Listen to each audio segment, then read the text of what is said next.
ಕೇಳಿಸ್ಕೊಳ್ಳಿ ಒಂದ್ ನಿಮಿಷ. ನಮ್ಮ ಹೈಕೋರ್ಟ್ ಮೊನ್ನೆ ಒಂದು ಆರ್ಡರ್ ಬಂತಪ್ಪ, ಇದ್ರದ್ದು ಹೇಳಿ ಸರ್. ಹೇಳ್ತೀನಿ, ನೀವು ಕೇಳಿದ್ರಲ್ಲ, ಎಕ್ಸಾಂಪಲ್ ಕೇಳಿದ್ರಲ್ಲ, ಎಕ್ಸಾಂಪಲ್ ಹೇಳ್ತಾ ಇದೀನಿ. ನಾಗಪ್ರಸನ್ನ ಅವರು ಈಗ ನಾನು ಇವ್ರದ್ದು ಯಾರ್ದೋ ದಿನೇಶ್ ಗುಂಡೂರಾವ್ ಅವ್ರ ವೈಫ್ದು ಡೆಫಾಮೇಶನ್ ಕೇಸ್ ಅಟೆಂಡ್ ಮಾಡಿದೆ. ಸರಿ, ಎತ್ತಾಳ್ ಅವ್ರು ಏನಂತ ಹೇಳಿದ್ರು, ದಿನೇಶ್ ಗುಂಡೂರಾವ್ ಮನೆಯಲ್ಲಿ ಅರ್ಧ ಪಾಕಿಸ್ತಾನ ಇದೆ ಅಂತ. ಅವರು ಅದನ್ನ ಚಾಲೆಂಜ್ ಮಾಡ್ಕೊಂಡು ಹೈಕೋರ್ಟಿಗೆ ಬಂದ್ರು. ಅವಾಗ ನಾಗಪ್ರಸನ್ನ ಅವ್ರು ಏನಂದ್ರು, ಜಸ್ಟಿಸ್ ಏನ್ರಿ ಈ ತರ ಮಾತಾಡ್ತಾರೆ ಅಂತ, ನಿಮ್ ಕ್ಲೈಂಟ್ಸ್ ಗೆ ಪದೇ ಪದೇ ಪದೇ ಇದೇ ರೀತಿ ಮಾತಾಡೋದೇ ಅಭ್ಯಾಸನ ಅಂತ. ಸೊ ಆ ತರದ್ದು ಎಕ್ಸ್ಪ್ಲೇನ್ ಎಲ್ಲ ಕೊಡ್ತಾನೆ ಇರ್ತಾರಲ್ಲ. ಸೊ ಅದನ್ನ ಕೋರ್ಟ್ ಅಲ್ಲಿ ಆತರ ಅಬ್ಸರ್ವೇಷನ್ಸ್ ಬರೋದೆಲ್ಲ ಯಾಕೆ ಬರುತ್ತೆ ಸರ್? ಇವಾಗ ಆಯ್ತು, ನಿಮ್ ಉದಾಹರಣೆನೆ ಸರ್. ಯತ್ನಾಳ್ ಅವರು ಬಾಯಿಗೆ ಬಂದಾಗ ಮಾತನಾಡಿದ್ರು, ಅದನ್ನ ಯಾವ ಕೋರ್ಟ್ ಸರ್?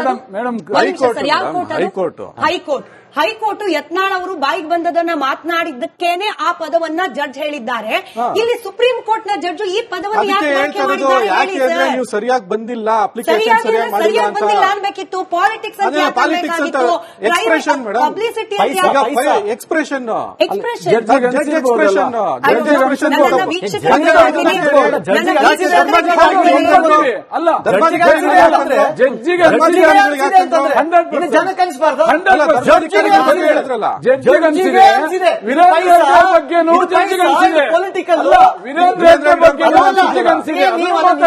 ಸಮಸ್ಯೆ ಅಲ್ಲ, ವಿಷಯ ಬಿಟ್ಟು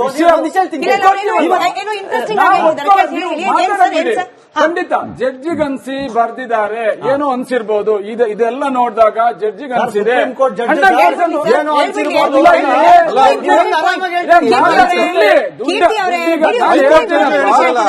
ಹೇಳ್ತೀವಿ. ಹೌದು, ಜಡ್ಜಿಗೆ ಕೊಟ್ಟಿರೋ ಅಪ್ಲಿಕೇಶನ್ ಅಲ್ಲಿ ಅದೆಲ್ಲ ಸೆಂಟೆನ್ಸ್ ಅನ್ಸಿರ್ಬೋದು, ಪೊಲಿಟಿಕಲ್ಗಾಗಿ ಬಂದಿರ್ಬೋದಂತ, ದುಡ್ಡಿಗಾಗಿ ಬಂದಿರ್ಬೋದಂತ, ಅಥವಾ ಬೇರೆ ಯಾವ್ದೋ ರೀತಿಯಲ್ಲಿ ನೀವು ಬಂದಿದ್ದೀರಂತ ಅನ್ಸಿ ಬರ್ದಿದ್ದಾರೆ. ಒಪ್ಕೊಳ್ತೀವಿ, ನಾವು ಒಪ್ಕೊಳ್ಳಲ್ಲ ಅಂತ ಹೇಳಿಲ್ಲ, ಒಪ್ಕೊಳ್ತೀವಿ. ಅದೇ ರೀತಿ ನಾನು ಹೇಳದ್ ಕೇಳ್ರಿ, ವೀರೇಂದ್ರ ಹೆಗ್ಡೆ ಬಗ್ಗೆನೂ ಬರ್ದಿದ್ದಾರೆ ಜಡ್ಜು. ಏನ್ ಬರ್ದಿದ್ದಾರೆ? ನೀವು ಶುದ್ಧ ಹಸ್ತದಿಂದ ಕೋರ್ಟಿಗೆ ಬರ್ಲಿಲ್ಲ, ಕೋರ್ಟಿಗೆ ಮೋಸ ಮಾಡುವ ಉದ್ದೇಶದಿಂದ ಬಂದಿದ್ದೀರಿ ಅನ್ನೋದನ್ನು ಕೂಡ ವೀರೇಂದ್ರ ಹೆಗ್ಡೆ ಅವ್ರ ಬಗ್ಗೆನೂ ಕೂಡ ಹೈಕೋರ್ಟ್ ಬರ್ದಿದೆ. ಅಲ್ಲ,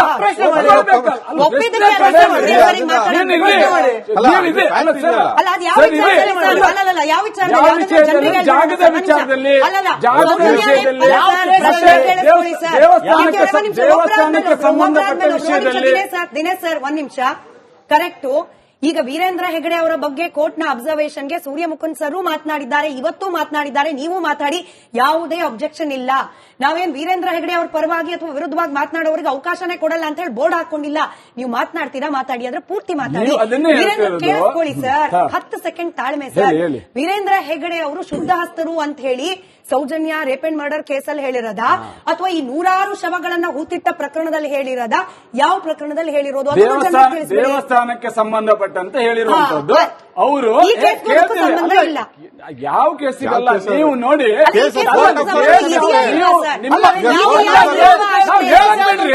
ಹೇಳಕ್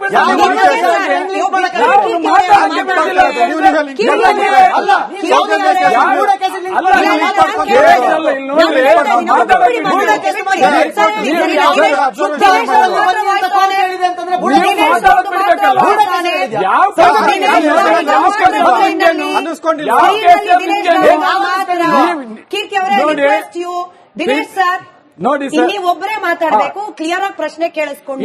ಹೌದು, ವೀರೇಂದ್ರ ಹೆಗಡೆ ಸರ್ ಕೇಳಿಸ್ಕೊಳ್ಳಿ ಸರ್. ವೀರೇಂದ್ರ ಹೆಗಡೆ ಅವರ ಬಗ್ಗೆ ನೀವು ಪ್ರಸ್ತಾಪ ಮಾಡ್ತಾ ಇರೋ ವಿಚಾರವನ್ನ ನಾನು ಅನ್ಎಡಿಟೆಡ್ ಲೈವ್ ಅಲ್ಲಿ ಬಿಡ್ತಾ ಇದ್ದೀನಿ, ನಿಮಗೂ ಮಾತನಾಡ್ಲಿಕ್ಕೆ ಅವಕಾಶ ಕೊಟ್ಟಿದ್ದೀನಿ.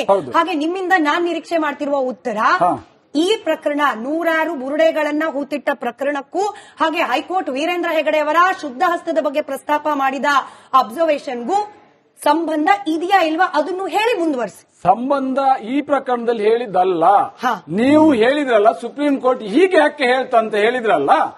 ಹೀಗೆ ಯಾಕೆ ಹೇಳ್ತಂದ್ರೆ ಹಲವಾರು ಪ್ರಕರಣಗಳಲ್ಲೂ ಕೂಡ, ಬೇರೆ ಬೇರೆ ಪ್ರಕರಣಗಳಲ್ಲಿ ಕೂಡ ಅಲ್ಲಿ ಅಬ್ಸರ್ವೇಷನ್ ಮಾಡಿ ಸುಪ್ರೀಂ ಕೋರ್ಟ್ ಒಂದೊಂದು ತೀರ್ಮಾನಗಳನ್ನು ತಗೊಳ್ತದೆ, ಹೇಳ್ತದೆ. ಆ ಸಂದರ್ಭದಲ್ಲಿ ವೀರೇಂದ್ರ ಹೆಗ್ಡೆ ಬಗ್ಗೆನೂ ಕೂಡ ಈ ರೀತಿ ಹೇಳಿದೆ. ಅದು ಹೌದು, ಒಪ್ಪಿದ್ದೇವೆ, ಇದು ಒಪ್ಪಿದ್ದೇವೆ. ಇನ್ನೊಂದು ಹೇಳೋದೇನೆಂದ್ರೆ, ನೀವು ಸುಪ್ರೀಂ ಕೋರ್ಟ್ ಹೈಕೋರ್ಟ್ ಎರಡನ್ನೂ ಹೇಳುವಂತದ್ದನ್ನು ನೀವು ಒಪ್ಕೊಳ್ಳುವ ನೀವು ಚಾನಲ್ ಅವರು ಅಥವಾ ಕೀರ್ತಿ ಅವರು ಸೌಜನ್ಯ ವಿಚಾರದಲ್ಲಿ ಅಕ್ವಿಟಲ್ ಕಮಿಟಿ ಮಾಡಿ ಅಧಿಕಾರಿಗಳು ತಪ್ಪು ಮಾಡಿದ್ದಾರೆ. ಸಂತೋಷ್ ರಾವ್ಗೂ ಇದಕ್ಕೂ ಯಾವುದೇ ನೇರ ಸಂಬಂಧಗಳಿಲ್ಲ, ಯಾವುದೇ ಒಂದು ಅಬ್ಸಲ್ಯೂಟ್ಲಿ ನೋ ಎವಿಡೆನ್ಸ್ ಅಂತ ಎರಡೆರಡು ಬಾರಿ ಹೈಕೋರ್ಟ್ ಹೇಳಿದೆ, ಮತ್ತೆ ಲೋವರ್ ಸ್ಪೆಷಲ್ ಕೋರ್ಟ್ ಕೂಡ ಹೇಳಿದಾಗ್ಲೂ ಕೂಡ ನೀವು ಅದನ್ನು ಮೀರಿ ಚರ್ಚೆ ಮಾಡಿ ನೀವು ಹೇಳಿದಿರಿ ಅದನ್ನ ಯಾವುದನ್ನು ಕೂಡ ಇವತ್ತಿನವರೆಗೂ ಚರ್ಚೆ ಮಾಡ್ತಾ ಇಲ್ಲ. ಅಂದ್ರೆ ನಿಮ್ಗೆ ಅಲ್ಲ ಸುಪ್ರೀಂ ಕೋರ್ಟ್ ಅಥವಾ ಹೈಕೋರ್ಟ್ ಹೇಳಿ ಮಾತ್ರ ಒಪ್ಪೋದಾದ್ರೆ ಹೈಕೋರ್ಟ್ ಹೇಳಿರೋ ಆರ್ಡರ್ ನೀವು ಒಪ್ಪಬೇಕಲ್ಲ. ಗೊತ್ತು ಇವತ್ತೆಲ್ಲ ಭಾಗಿಯಾಗಿ ಸುಸ್ತಾಗಿದ್ದೀರಿ, ಆವೇಶ ಭರಿತರಾಗಿದ್ದೀರಿ. ಸರ್ ನೀವು ಸುಳ್ಳು ಹೇಳಂಗಿಲ್ಲ ಸರ್. ಕಮಿಟಿ ಬಗ್ಗೆ ರಿಪಬ್ಲಿಕ್ ಕನ್ನಡದಲ್ಲಿ ಡಿಸ್ಕಷನ್ ಆಗಿಲ್ಲ ಅನ್ನೋ ನಿಮ್ಮ ಮಾತು ಸುಳ್ಳು. ಇದೇ ಚಾನೆಲ್ ನಲ್ಲಿ ಇದೇ ವೇದಿಕೆಯಲ್ಲಿ ಮಹಾಭಾರತ ಕಾರ್ಯಕ್ರಮದಲ್ಲೇನೆ ಸನ್ಮಾನ್ಯ ಪ್ರದೀಪ್ ಅವರು ವಕೀಲರಾಗಿ ಅಮೃತೇಶ್ ಅವರು ಭಾಗಿಯಾಗಿದ್ದಾಗ ಅಕ್ವಿಟಲ್ ಕಮಿಟಿ ಬಗ್ಗೆ ನಾವು ಡಿಬೇಟ್ ಮಾಡಿದೀವಿ. ಅಕ್ವಿಟಲ್ ಕಮಿಟಿ ಏನ್ ರಿಪೋರ್ಟ್ ಕೊಟ್ಟಿದೆ ಅನ್ನೋದ್ರ ಬಗ್ಗೆನೂ ನಾವು ಡಿಬೇಟ್ ಮಾಡಿದೀವಿ. ಅಕ್ವಿಟಲ್ ಕಮಿಟಿ ರಿಪೋರ್ಟ್ ಕೊಟ್ಟ ನಂತರದಲ್ಲಿ ಏನ್ ಮಾಡಬೇಕಾಗಿತ್ತು, ಅದು ಯಾಕೆ ಮಾಡಿಲ್ಲ ಅನ್ನೋದ್ರ ಬಗ್ಗೆ ಕೂಡ ಡಿಬೇಟ್ ಮಾಡಿದೀವಿ. ಕೈ ಮುಗಿದು ಕೇಳ್ಕೊಳ್ತೀನಿ, ದಯಮಾಡಿ ನಮ್ಮ ವೀಕ್ಷಕರಿಗೆ ಅರ್ಧಂಬರ್ಧ ನೀವು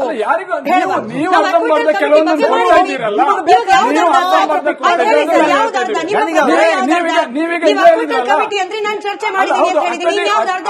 ಕಮಿಟಿಯಲ್ಲಿ ಏನು ಇನ್ನೂ ಕ್ರಮ ಆಗಿಲ್ಲ, ರಶ್ಮಿ ಮೇಲೆ ಯಾಕೆ ಕ್ರಮ ಆಗಿಲ್ಲ, ಯಾಕೆ ಕ್ರಮ ಆಗಿಲ್ಲ ಮಾತಾಡಿದ್ದೀರಿ?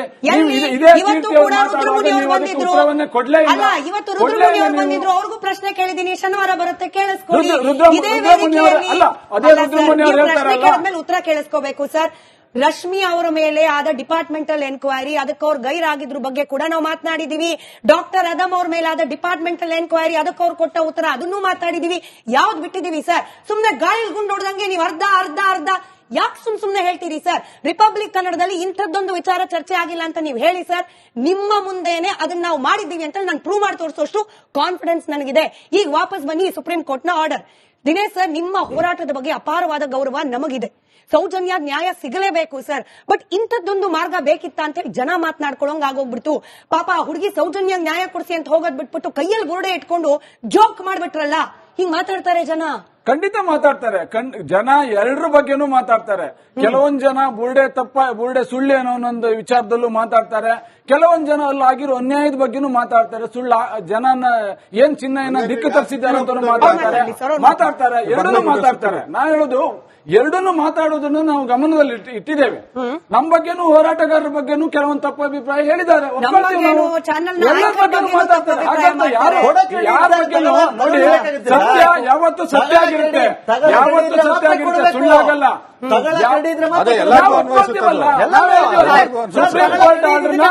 ಸುಪ್ರೀಂ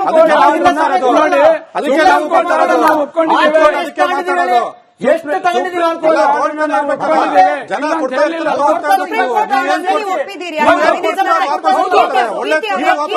ರಿಪಬ್ಲಿಕ್ ಅಲ್ಲಿ ಕುತ್ಕೊಂಡು ಗಾಣಿಗಾವ್ ಹೇಳ್ತೀಯ, ನಾನು ಒಪ್ಕೋತೀನಿ, ಹೌದು ತಪ್ಪಾಗಿರ್ಬೋದು.